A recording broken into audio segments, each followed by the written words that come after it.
que Gaban e Robin vão fazer agora? O que nos espera no capítulo 1148? Seja muito bem-vindo de volta ao mundo dos piratas. No final do capítulo 1147, tivemos uma reviravolta insana. Gaban aparece oficialmente para resgatar seu filho Colin, que estava junto com Lipley. Mesmo já sendo um veterano, Gaban ainda é uma esperança viva de acabar com os planos dos temidos Cavaleiros Sagrados e causar um belo estrago nessa elite podre. Para quem não conhece, Gaban é uma verdadeira lenda viva. Ele navegou lado a lado com o rei dos piratas, Gol D. Roger. Era o braço esquerdo da tripulação, conhecido como o Devora-Montanhas. E não é só título de respeito não. O cara domina 2 hacks de nível absurdo, incluindo o lendário Hack do Trovão. Mesmo dentro da floresta, Gaban consegue sentir com precisão onde estão Shamrock e Gunko. Ele descobre que estão no Castelo Aurus e parte para lá sem hesitar. E com suas 2 espadas elétricas brutais, ele ainda percebe 3 presenças estranhas por perto. Sinal de que Shamrock voltou de joia por algum tipo de magia. Talvez um círculo de teleporte invertido chamado Ebb. E olha o detalhe, a única forma de salvar seus aliados não é protegendo fisicamente ou bloqueando os ataques. A estratégia é simples e direta, derrotar os Cavaleiros Sagrados e só assim conseguir acesso à escola e à biblioteca onde tudo vai se desenrolar. Enquanto isso, lá no final do capítulo 1147, Robin escuta um comentário sobre a biblioteca de Ohara, e isso reacende nela uma coragem que há tempos não víamos. Agora ela tá com sangue nos olhos. Afinal, se Gaban não pensou 2 vezes em arriscar a própria vida por ela, porque ela iria se esconder e abandonar os companheiros. O capítulo 1148 promete ser explosivo, meus amigos. E quando eu digo explosivo, é coisa de estremecer o novo mundo, e a gente vai destrinchar isso juntinho aqui neste vídeo. Mas antes, deixa eu aproveitar e agradecer de coração ao Hack Capivara Atena, a Gabriele Souza e pro Bacon Zoeiro. Muito obrigado pela contribuição absurda. Vocês são o combustível para esse canal seguir firme, trazendo análise braba, conteúdo com qualidade e muita paixão por One Piece. Então já prepara teu café, porque o capítulo tá pegando fogo e a gente vai mergulhar fundo nesse oceano de hype agora mesmo. Agora segura firme que o clima vai pesar. Depois de toda a pancadaria que rolou, muita gente nem percebeu um detalhe sutil, mas crucial. Gunko, a cavaleira sagrada que parecia intocável, começou a dar sinais de fraqueza. Sabe aquele tipo de dor que não vem de fora, mas de dentro, lá do âmago da alma? Pois é, depois de atacar o Brook, ela coloca a mão no peito, aperta com força e demonstra uma dor intensa, mesmo sem ter sido atingida por ninguém. E aí vem a pergunta, por que só Gunko sente isso, enquanto os outros cavaleiros, como Summer ou Killingham, estão nem aí? A resposta pode estar justamente na natureza dela. Cada vez mais parece que Gunko não é uma Tenryubito legítima. Tem algo errado com essa mulher. Talvez ela tenha sido criada, modificada, ou até tenha vendido sua alma para as trevas em troca de poder. Pensa comigo. Os gigantes já contaram a história de Loki, o príncipe que entregou seu corpo à escuridão para virar uma marionete do governo. E se na real a verdadeira oferenda foi a própria Gunko? E aí a comparação com o Sanji é inevitável. Lembra quando ele despertou o poder da Germa 66 e ficou em pânico, com medo de perder sua humanidade? Ele até pediu pro Zoro acabar com ele se perdesse o controle. Pois é, Gunko pode estar passando por algo parecido, mas sem ninguém para segurá-la. A dor que ela sente cada vez que ataca alguém pode ser o último traço de humanidade que restou dentro dela, uma consequência psicológica por cada ato brutal que comete. A prova viva disso foi quando ela atacou Loki e Rose, e sofreu como se tivesse machucado a si mesma. E detalhe, Gunko é fã da música Mundo Melhor da Rose, o que mostra que lá no fundo ela ainda se opõe ao mundo cruel em que vive. Essa dualidade interna foi até confirmada numa conversa com Sora. Com tudo isso, Gunko pode se tornar uma peça-chave na rebelião contra o governo mundial, especialmente agora, no clímax da guerra em Yas. Mas calma, esse momento ainda vai chegar. No capítulo 1148, o foco vai estar no embate entre Gunko e Nico Robin. Sim, minha tropa, a arqueóloga mais perigosa dos mares vai entrar em ação. Robin e Chopper estavam escondidos no cabelo do Sound, aquele gigante que foi derrotado pelos espinhos do velho Summer. Quando o som do impacto atraiu a atenção, Summer percebeu que havia sobreviventes de Ohara ali. Mas justo nesse momento, Gunko aparece, quebrando o foco de Summer e permitindo que Robin tenha a chance de salvar o grupo do Jinbe. Summer então se manda para outro lugar e deixa Gunko com o grupo do Jinbe sem saber que Robin e Chopper ainda estão escondidos. Resultado, Gunko tá isolada e Robin tá com sangue nos olhos, pronta para lutar por aquela queimada biblioteca de Ohara que os estudiosos deram a vida para proteger. Sobre a força da Robin, olha, ela não tem hack absurdo, mas sua técnica é mortal. Com sua Hana no Mi, ela já mostrou que consegue quebrar ossos com um abraço, literalmente. Foi assim contra Lyria em Wano, usando braços gigantes e uma forma demoníaca com asas. A mulher virou um monstro da técnica. Então, se ela conseguir imobilizar Gunko, a libertação do grupo do Jinbe é questão de tempo. Mas tem um detalhe. Gunko é quem controla as flechas de tecido, que mantém o grupo preso. Mesmo imobilizada, não é certeza que Robin consiga libertar geral. Então, meus nakamas, o pau vai quebrar bonito nesse duelo. Se Robin vencer, já era pra Gunko. E se o grupo do Jinbe se soltar, é melhor os Cavaleiros Sagrados correrem porque a vingança vem pesada, só que Gunko não vai simplesmente cruzar os braços e aceitar o destino que jogaram sobre ela. A resistência dela vai desencadear uma nova batalha, e dessa vez, Gunko terá que enfrentar sozinha o poderoso Zimby, que além da força bruta, ainda parece ter uns truques ilusionistas na manga. Mas o que realmente vai complicar a situação são as armadilhas elaboradas por Usopp e Nami. Diferente dos outros, esses dois não lutam com força física, mas sim com estratégias que criam brechas e vantagens no campo de batalha. Isso coloca Gonko numa posição bem desfavorável. Pelo menos temos um grupo que se movimenta para manter Gonko isolada e impedir que ela se una aos outros Cavaleiros Sagrados e cause ainda mais confusão. Nesse cenário, é bem possível que Gonko acabe sendo sequestrada no processo. Usopp vai usar o sinal de Gonko para se comunicar com Summer e Killenham, exigindo que soltem Colon, e em troca, eles libertariam a própria Gonko que foi capturada de volta. Esse evento coloca à prova o nível de união e amizade entre os Cavaleiros Sagrados, e eu aposto que essa galera vai sacrificar Gonko sem pestanejar para cumprir a missão, pouco se importando com a vida da companheira. Missão é missão, e ponto final. Só que nem dá pra garantir que o Summer vai estar livre para ajudar Gonko, porque o velhote vai ter que encarar ninguém menos que Gaban. Isso mesmo, o Scooper Gaban. Dá pra ver que o X está controlando os inimigos só com escudos no caminho, e a força de impacto provocada por Summer faz eles se machucarem ao colidirem entre si. A luta entre Gaban e Summer promete remover esse obstáculo de vez. Gaban é um ex-pirata experiente. O cara esteve presente na batalha de Gold Valley há 38 anos. Ele conhece bem os poderes de regeneração dos Cavaleiros Sagrados. E detalhe, Summer nem faz ideia de que Gaban tá na área, o que torna essa luta ainda mais épica. Fora que deve rolar muita revelação do passado aí, principalmente do porquê de Gaban ter vindo parar em God Valley 1147. E olha só que irônico, os Cavaleiros Sagrados tratam Colon como um guerreiro lendário, mas Gaban parece tranquilo, como se soubesse exatamente como lidar com esses caras. Talvez por confiar no seu hack, tenho certeza que esse reencontro vai fazer Summer lembrar da batalha que travaram 38 anos atrás. Agora, como tudo vai se desenrolar, é difícil prever. A imaginação tem limite, né, tropa? Não dá pra inventar cenas que ainda nem foram mostradas. Outro problema chatíssimo são as feras gigantes criadas a partir dos sonhos distorcidos de Killenham. Esses monstros são absurdamente grandes, superando até mesmo os gigantes. A experiência de estar na pele de alguém minúsculo diante dessas criaturas é insana. Até os gigantes piratas, que eram a grande esperança, estão sendo esmagados como se fossem frutas maduras. Alguém precisa fazer alguma coisa urgente contra esses monstros. E além do Loki e dos outros gigantes, eu acredito que o bando do Chapéu de Palha seja a nossa maior esperança agora. Mas tem um porém. Derrotar o criador das feras, o próprio Killenham, talvez não seja suficiente. Já vimos casos, como com o Raima, em que ferir o usuário da habilidade não elimina as criaturas geradas por ela. Então precisamos de mais. Precisamos de Usopp. Sim, ele mesmo. Usopp já se declarou o caçador de monstros lá em Wano, e isso não foi à toa. Em vídeos anteriores, eu até falei sobre ele se transformar no Usopp dos sonhos, com os poderes do Killenham para enfrentar essas bestas. Mas agora, tem algo ainda maior. Um novo poder que pode transformar o Usopp num verdadeiro gigante ali mesmo, em Elbaf. Esse poder vem de uma Akuma no Mi, chamada Issei no Mi. E tô pesquisando para trazer para vocês a análise completinha dessa fruta o quanto antes. Mas adianto, o que o autor preparou pro Usopp nessa saga tá simplesmente insano. Ele tá sendo construído para ser o MVP da guerra em Elbaf. E se você acha que ele não tem hack do rei, pensa de novo.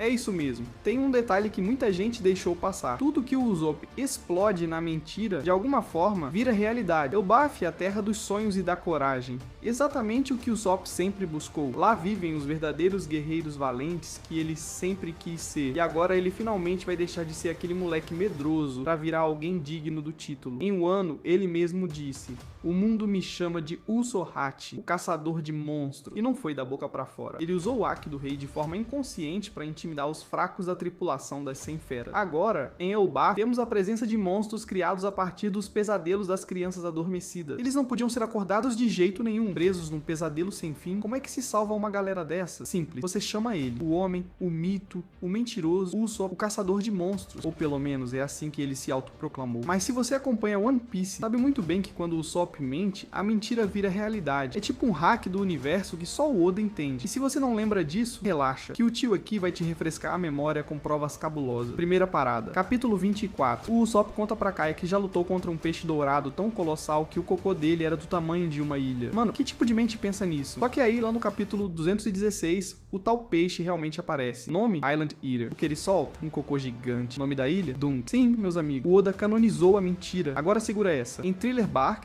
capítulo 353, Luffy, Zoro e Sanji estavam mais mortos que vivos. E o Usopp solta: uma espadachim linda tá vindo com carne e bebida. Os três ressuscitam na hora. Isso parecia só piada. Até que em Dressrosa, quem surge? Rebeca, espadachim, princesa. E sim, ela leva comida pro Luffy. Coincidência? Que nada. E aquela clássica do exército de 8.000 homens? Capítulo 185, Usopp tentando bancar o comandante, a galera riu. Mas no capítulo 799, o Chapéu de Palha ganha uma frota com quase 5.600 membros. Não são 8.000, mas já é gente pra caramba. Ah, e lembra do lance da recompensa? Lá no capítulo 114, ele pega o cartaz do Luffy de 30 milhões e tenta enganar a Vivi, dizendo que ele também era procurado. E aí, no capítulo 435, bum, o Usopp aparece como Sogeking, com exatamente 30 milhões na cabeça. A mentira virou verdade. No capítulo 42, o Usopp se diz um atirador de elite. Lá no 367, ele surge mascarado como o rei dos snipers. Isso mesmo, Sogeking. E o papo de dragão e Cerberus, em Thriller Bark, capítulo 445, aparece um cachorro de 3 cabeças. O próprio Cerberus dragão tem um pintado num quadro no capítulo 183, um mecânico em Punk Hazard no 655 e o lendário dragão vencido por Ryuma é citado no 467. Coincidência? Não. Oda tá fazendo todas as mentiras do Usopp ganharem vida, uma por uma. Então agora, quando o Usopp se auto-intitula caçador de monstros e diz que vai enfrentar criaturas gigantescas em Elba, meu irmão, a gente acredita. Porque se tem uma coisa que o Oda nunca brinca, é com as mentiras desse cara. E agora segura essa. Em um ano, capítulo 1024, o Usopp solta mais uma daquelas. Ele se autoproclama o caçador de monstros. É aí que a gente começa a perceber, será que mais uma mentira dele tá prestes a virar realidade? Porque, meu parceiro, os dados que eu tô te trazendo aqui não são chute, não. Foi tudo caçado capítulo por capítulo, pra te mostrar que o Oda não criou um mentiroso qualquer. Ele criou um profeta com hack da observação. Pensa comigo. Katakuri, o rei do hack da observação, conseguia ver o futuro e ainda acreditou no Luffy mais do que na Big Mom. Sanji, com o hack mais refinado do bando, também apostou o futuro do mundo no Luffy. E o que o Usopp tem? Ele transforma mentiras em realidade. Isso é ou não é uma forma absurda de observação? Agora volta comigo pra treta atual. Sam Gillingham, o inimigo da vez, tem os poderes de uma fruta mítica do tipo sonho. Ele transforma pesadelos em monstros físicos, baseados no medo das crianças. Mas como é que ele botou a molecada pra dormir? Teoria na mesa. O Gunko, parceiro dele, pode ter usado sua flecha guia pra direcionar as crianças até a armadilha. E essa flecha estava embebida num pólen especial, feito com o poder da fruta do Gillingham. Quando ela foi disparada na escola, liberou o pólen e as crianças caíram no sono profundo. Aí, meu amigo, o pesadelo virou real, mas tem um detalhe. Os monstros só surgem a partir do medo infantil. Os adultos não foram afetados, então só eles podem reagir. E adivinha quem tá lá no meio, pronto pra virar herói? O Usopp, ele mesmo, suposto mentiroso, que talvez tenha o maior poder oculto da obra. E lembra do que o Sam Rock falou? Isso é apenas um jogo. Pois é. E todo jogo precisa de 2 times jogando com sangue nos olhos. E sabe o que é mais insano? No começo parecia só mais uma missão comum, mas o título desse arco revela o plano verdadeiro. Eles não querem capturar os gigantes escondidos, eles querem desafiá-los. Summer até elogia o Gillingham por isso. Ele criou uma armadilha perfeita, um jogo cruel, mas também um palco para lendas renascerem. E se tem alguém que transforma mentira em verdade, é o nosso mentiroso favorito. No começo eu até pensei que esse jogo fosse só uma disputa interna entre os Cavaleiros Santos, tipo uma competição para ver quem sequestrava mais crianças. Mas depois do capítulo 1142, tudo mudou, e a real intenção deles veio à tona. Gunko e o maldito do St. Killingham invadiram a escola com estilo, usando suas habilidades para controlar as crianças e colocá-las num sono profundo, tipo um sonambulismo forçado. Elas começaram a andar sozinhas até o navio, e de lá direto pro santuário Merijoy. Só que aí o jogo ficou sombrio. Killingham começou a explorar o medo mais puro das crianças, e com o poder Tisson, o deus mitológico do sonho, ele transformou esses pesadelos em criaturas bizarras e monstruosas. Teve de tudo, monstro com dente afiado e olhar cruel. Até a própria mãe de um dos garotos virou um monstro. O maior medo dele personificado. E mano, esse detalhe é chave para entender o verdadeiro pavor do Usopp. Enquanto isso, as crianças completamente controladas iam sendo levadas uma por uma. E o trajeto até o navio era a parte mais importante do jogo. Killingham mesmo disse: o jogo acaba quando todas as crianças estiverem no navio. Mas será que os gigantes teriam força para impedir isso? Spoiler, eles nem sabiam que os monstros dos pesadelos podiam atacar os adultos também. Lembra da serpente Somon? Pois é, ela feriu um dos professores gigantes sem dó. E aí o professor de educação física mandou a letra: não toquem nas crianças, porque ao tocar nelas, bum, você se torna o alvo do pesadelo. A teoria é essa: quando um adulto encosta numa criança sob o efeito da fruta de Killingham, o monstro ligado ao medo dela se ativa e vai com tudo pra cima da pessoa. E quanto mais medo, mais forte o bicho fica. A única chance de salvar essas crianças, encarar os pesadelos de frente e vencer, mas não de qualquer jeito, porque nem os gigantes conseguiram com força bruta. Foi o diretor Kiba e o professor Saun que tentaram na marra e falharam, porque esses monstros são muitos, infinitos quase, como os medos no coração de uma criança. E aí, vem a parte mais épica. A salvação não tá na força, mas sim em alguém especial, alguém preparado há muito tempo pra esse momento. Usopp. É isso mesmo, o Oda já vinha construindo esse momento faz tempo. Usopp salvou o Dressrosa, e foi chamado de herói por isso. Agora chegou no momento de repetir o feito em Elba, e provar que o título de caçador de monstros não é só da boca pra fora. Só que os Cavaleiros Santos são espertos, eles manipulam os sentimentos dos gigantes, que amam as crianças e não querem machucá-las. Isso limita a ação deles, mas o Usopp, ele vai ser o herói que vai quebrar esse jogo cruel. Com coragem, estratégia e um coração gigante, ele vai virar o símbolo da esperança. Agora segura essa. Lembra do plano do Smoke? Ele queria dominar todas as ilhas de Ida, mas no meio desse caos, como o Usopp ia enfrentar aquelas criaturas insanas? Foi aí que surgiu a reviravolta mais louca dessa saga. A tia, aquela figura misteriosa, fez o favor de deixar o Usopp completamente bêbado. Sim, o cara tava virado no pirulito. E nesse estado, sem querer, ele acertou a espada cravada na cabeça do ancião Zarum. E isso fez o velhão mergulhar num transe sinistro. Só que o preço foi alto. O Usopp desmaiou ali mesmo e caiu num sono profundo. Mas nesse sono, nasceu um verdadeiro guerreiro. E é nesse estado alterado, totalmente bêbado, desacordado e dominado pelos próprios medos, que Usopp desperta uma nova forma, o Usopp dos sonhos, uma versão distorcida, épica, quase divina do nosso atirador covarde, mas tem um detalhe sombrio aqui: essa forma é alimentada pelo espírito de Killingham. Isso mesmo, a entidade que manipula os sonhos das crianças agora está dentro do próprio Usopp, transformando os medos dele em força, mas também em caos. E é aqui que Oda mostra por que ama tanto o Usopp. Ele não é um super guerreiro, não tem hack do rei, não tem fruta do diabo, não tem músculos de aço. O Usopp é só um cara comum, um cara cheio de medo, cheio de dúvidas, cheio de insegurança, mas é exatamente por isso que ele é especial, porque mesmo assim, mesmo tremendo dos pés à cabeça, ele ainda tenta. O Oda nunca escondeu isso, sempre colocou o Usopp contra inimigos bizarros, imprevisíveis. Lembra do Senhor 4 e aquela toupeira doida? Ou da Perona com os fantasmas da depressão? Se ele enfrentasse alguém como o Capitão Kuro, um gênio assassino, cara a cara, seria obliterado. Mas o Usopp não é burro, ele sabe disso, ele sabe que é fraco, por isso ele joga com o que tem: truques, armadilhas e uma dose absurda de criatividade. E olha que interessante, lá no capítulo 100, quando os sonhos da tripulação são revelados, a gente vê o quanto o sonho dele é diferente dos outros. Luffy quer ser o rei dos piratas, Zoro, o maior espadachim do mundo, Sanji quer o lendário All Blue, e o Usopp, ele só quer ser um guerreiro corajoso dos mares. Ele não quer dominar o mundo, ele só quer dominar a si mesmo. E essa insegurança é o que define o Usopp. Ele tem medo, medo de ser deixado pra trás, medo de não ser útil, medo de não merecer estar entre os chapéus de palha. E por isso, muitas vezes ele prefere fugir, prefere mentir, prefere chorar, porque no fundo dele não se sente digno. Aliás, lembra da luta contra a Perona? Até o Zoro e o Luffy foram afetados pelos fantasmas do desânimo. Mas o Usopp, nada. Zero. O ataque não funcionou, porque ele já estava derrotado por dentro, cara. Já não acreditava nem em si mesmo, e às vezes nem no Luffy. E isso fica ainda mais evidente na luta contra as irmãs Int. O Usopp apanhou tanto, foi humilhado tantas vezes, que chegou a implorar pra Nami dizer que o Luffy não seria o rei dos piratas, só pra ele sobreviver, só pra aliviar a pressão, só pra parar de doer. Mas a Nami não cedeu, porque ela acredita no Luffy. E o Usopp, ele teria dito qualquer coisa, porque ele não luta para vencer os outros, ele luta para vencer o medo dentro dele. Esse monstro, nascido dos medos mais profundos do Usopp, é uma versão distorcida do que ele acha que significa ser corajoso. Uma criatura fria, impiedosa, sem emoções, que parte para cima de qualquer inimigo sem hesitar. O oposto completo do nosso Usopp. Mas o mais assustador, esse eu corajoso é poderoso, forte o suficiente para esmagar inimigos que o Usopp real jamais conseguiria enfrentar. Ele tem a mira perfeita, o raciocínio rápido e uma postura de guerreiro nato. É o guerreiro dos mares que o Usopp sempre sonhou ser. Só que essa criatura também é cruel. Não tem compaixão, não tem estratégia e muito menos coração. E quando o verdadeiro Usopp acorda e vê o que esse monstro está fazendo,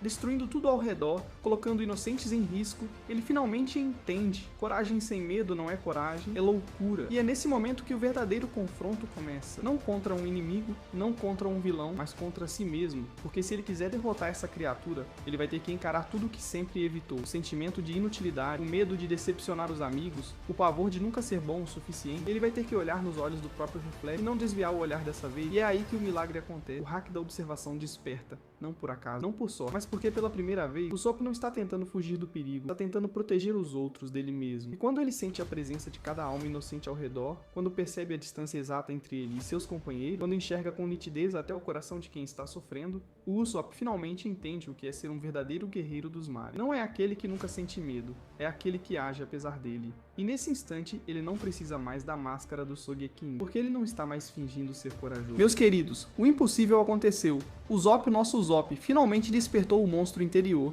Mas calma, não é força de vontade, não é superação clichê, não é truquezinho com estilingue. O que rolou aqui foi coisa de arrepiar a alma. Aquele mesmo covarde que chorava por tudo, aquele mentiroso que fingia ser bravo, acaba criando o monstro mais poderoso que já pisou no campo dos sonhos. E eu vou te contar agora, tintim por tintim, como esse medo virou arma e transformou Usopp numa lenda viva digna de Elbaf. Tudo começa quando eles chegam em Elbaf, a terra dos gigantes, o lugar que o Usopp sonhava conhecer desde que ouviu histórias dos guerreiros de lá. Ele sempre quis se tornar um verdadeiro bravo, não só por ele, mas pelo orgulho que carrega desde o nascimento. Mas vamos ser sinceros, o Usopp sempre foi o completo oposto disso. O cara que se borrava de medo até de uma sombra, que já fugiu de batalha com o coração saindo pela boca. Um covarde tão covarde que se comesse uma Akuma no Mi da covardia, ficava 2 vezes pior. Só que existe um outro Usopp, aquele que aparece quando ele coloca a máscara do Sogeking, o lendário rei dos atiradores. Com ela, ele vira outra pessoa. Foi com essa máscara que ele enfrentou Kursi, o Kumashi, que botou fogo na bandeira do governo mundial, que se ergueu como um símbolo de coragem disfarçada. Mas agora chegou o momento de largar a máscara, de encarar o medo,